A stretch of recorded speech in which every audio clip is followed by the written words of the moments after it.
Some religious alcoholics too. Well, alcoholism in the Catholic Church apparently is rampant. Oh yeah, yeah. So, yeah. Usually they like to drink because I remember we get they were chaplains and the Catholic chaplain would come out to this little remote site I was on, and I remember taking a walk with this Catholic chaplain, mostly because I liked his Irish accent, and my feet hurt a bit, and I wasn't, I wanted to hear his accent, and see what sorts of things he said, and so I took a walk with the guy. But and then some of the other ones, get more involved in, if they're an Air Force chaplain, and they're Catholic, they're gonna drink too much. okay. That's part of the deal, and some of them would do that. It's encouraged, or it was then. Well, my first wife was a Catholic, and her uncle, her father's brother, was a Jesuit priest. Oh. And I remember, we would go to her father's house at all the holidays, Easter, Thanksgiving, Christmas kind of thing, because we lived in the Bay Area, they lived in the Bay Area, it wasn't very far to go, so we'd drive there, and we'd bring the kids, or the kid. Anyway, and the uncle, the Jesuit priest uncle, would always be there. I guess he'd get dropped off and picked up or something. I don't know how or maybe they went and picked him up. But anyway, so he'd be there, and he'd be getting sloshed. And he and I, for some reason, we hit it off. We'd ended up always talking. And I was sober in those days. I didn't do any drinking of alcohol at all.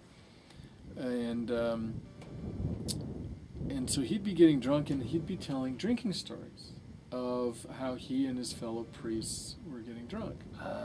And from what I gathered from him, drinking was a regular thing in the Catholic Church, and it was highly respected, and among the priests, and they liked their alcohol, and there was nothing wrong with it.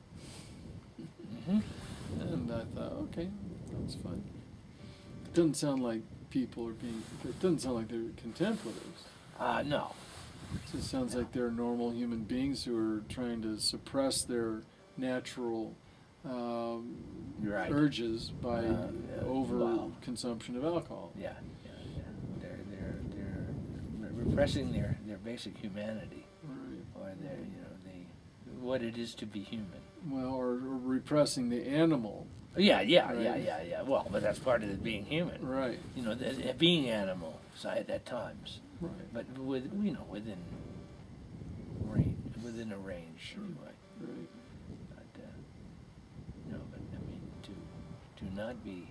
To deny your humanity somehow doesn't seems a little. Well, to me, it doesn't seem successful.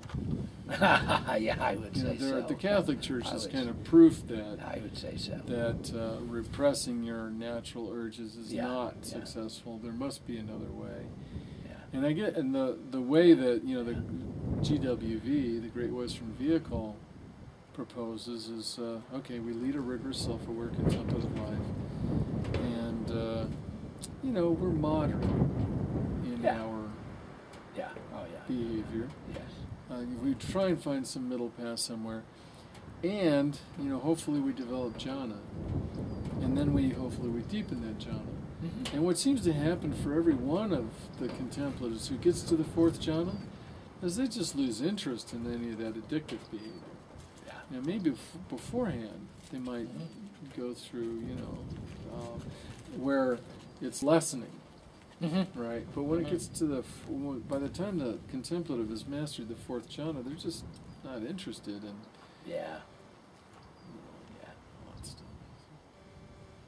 I think that's a better model than just saying, okay, you've finished the seminary, and you're 22 years old. Now you have to be a monk for the rest of your life, but it's okay to screw all the little choir boys you want.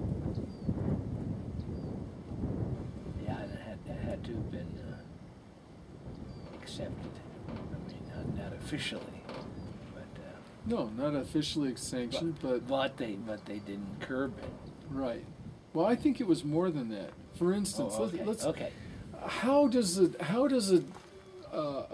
individual become a priest in the Catholic Church? We're just going to start with that, and I have a hypothesis. My hypothesis is that becoming a monk or a Catholic priest begins with being an altar boy. Okay. Right. So, and an altar boy expresses, devotion and interest. In infatuation, perhaps, with the Catholic Church and the ritual and all that kind of stuff. But there's also, let's say, a close relationship develops between the priest and the altar boy, such that probably the altar boy is molested by the priest. And if the altar boy likes having sex with the priest, well, now he's somebody who would fit in the clergy of the Catholic Church. Yeah. So he's encouraged. He keeps coming back for more of that special relationship with that priest, and the priest nurtures him. And how does one get into a seminary? Well, you have to have a letter from your parish priest, or you're not going to be accepted in. And of course, the boy who really likes that special sexual relationship with the priest is going to get a really nice letter to get into church, into the seminary. So he gets into the seminary, and he's hanging out with other boys who were also pedophiles. Sure. So maybe they develop special homosexual relationships with each other, right? And then they finally get out of the seminary, and they get their own parish, and of course they get to then, be pedophiles with other young boys, and I think that's how it's a setup. It's a system that sanctions pedophilia. And Zen Buddhism had the same thing. 700 years of pedophilia were well documented in Zen Buddhism. And how it worked there was the monastery was a kind of sort of boarding school for young boys, and on which kids about 6 or 7 years old would be taken to the local Zen monastery, where the boy would serve. He would sweep and clean the toilet probably, and but he would develop devotion and a special relationship with the abbot, and that abbot was having sex with him, and of course his father had been through that same system, so his father knew that if he was bringing his son to stay at the Zen monastery, then his son would be molested by the abbot, just in the same way he was, and his father was, and his grandfather and his great-grandfather were. And of course the Catholic Church is the same way. I mean, how does a boy end up being an altar boy? Well, he's encouraged to be an altar boy by his parents, and his father had probably been an altar boy, which means his father had been molested as well. So it's a system. It's a system that sanctions pedophilia and institutionalizes it. And if you're not a pedophile, if you didn't like being molested, and you weren't a pedophile, well, you wouldn't be part of the system.